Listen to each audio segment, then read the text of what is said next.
दो पागलों ने पागल खाने से भागने का प्लान बनाया। पहला पागल, कल जैसे ही गेट खुलेगा हम चौकीदार को पकड़कर मार देंगे और भाग जाएंगे। दूसरा पागल, हाँ आइडिया अच्छा है। अगले दिन सुबह दोनों जैसे ही भागकर गेट के पास गए, देखा गेट खुला था, चौकीदार गायब था। पहला पागल, अरे यार ये चौकीदार कहाँ गया? साला अगर वो होता तो हम प्लान के मुताबिक आज भाग सकते थे। दूसरा पागल, कोई नहीं यार, चलो कल ट्राई करते हैं। एक नशेड़ी बस में चरस पी रहा था। साथ वाली सीट पर बैठे बाबा जी बोले, तुम जहन्नम के रास्ते पर जा रहे हो। नशेड़ी बोला, अरे ड्राइवर बस रोकिए, मुझे तो मुल्तान जाना है। दो पागल छत पर सो रहे थे कि अचानक बारिश शुरू हो गई। एक पागल बोला, चलो अंदर चलते हैं, आसमान को सुराख हो गया है। इतने में बजली चमकी। दूसरा पागल बोला, चल सो जा, बिल्डिंग वाले भी आ गए हैं। रुको रुको, अगर हंसी ना आए तो कहना। रात में एक चोर घर में घुसा। कमरे का दरवाजा खोला तो बरामदे पर एक बूढ़ी औरत सो रही थी।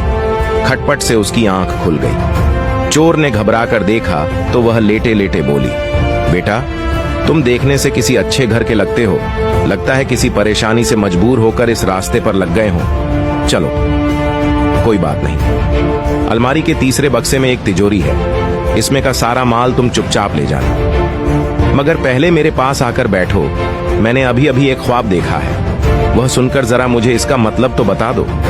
चोर उस बूढ़ी औरत की रहमदिली से बड़ा अभिभूत हुआ और चुपचाप उसके पास जाकर बैठ गया। बुढ़िया ने अपना सपना सुनाना शुरू किया। बेटा मैंने देखा कि मैं एक रेगिस्तान में खो गई हूँ। ऐसे में एक चील मेरे पास आई और उसने 3 बार जोर जोर से बोला, पंकज पंकज पंकज। बस फिर ख्वाब खत्म हो गया और मेरी आंख खुल गई। जरा बताओ तो इसका क्या मतलब हुई? चोर सोच में पड़ गया। इतने में बराबर वाले कमरे से बुढ़िया का नौजवान बेटा पंकज अपना नाम जोर जोर से सुनकर उठ गया और अंदर आकर चोर की जमकर धुनाई कर दी। बुढ़िया बोली, बस करो, अब यह अपने किए की सजा भुगत चुका। चोर बोला, नहीं नहीं, मुझे और कूटो सालों, ताकि मुझे आगे याद रहे कि मैं चोर हूं, सपनों का सौदागर नहीं। पठान के घर 3 बजे बेटा पैदा हुआ। पठान ने उसे थप्पड़ मार दिया। पठान की बीवी चीख कर बोली, आपने बच्चे को थप्पड़ क्यों मारा? पठान बोला, ये पहली रात ही 3 बजे घर आया है, जब जवान हो जाएगा तो किस वक्त आएगा? रुको रुको, हंसी रोक कर दिखाओ।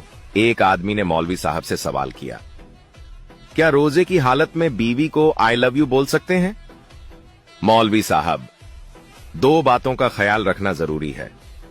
1, अगर किसी और की बीवी हो और उसके शौहर को पता चल गया तो पिटाई के दौरान खून निकलने से रोजा टूट सकता है।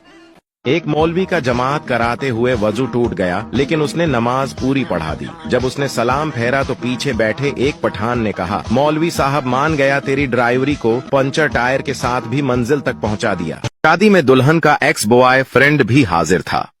दुल्हन के बाप ने पूछा, जी आप कौन? लड़का, जी मैं सेमी फाइनल से बाहर हो गया था, अब फाइनल देखने आया हूं।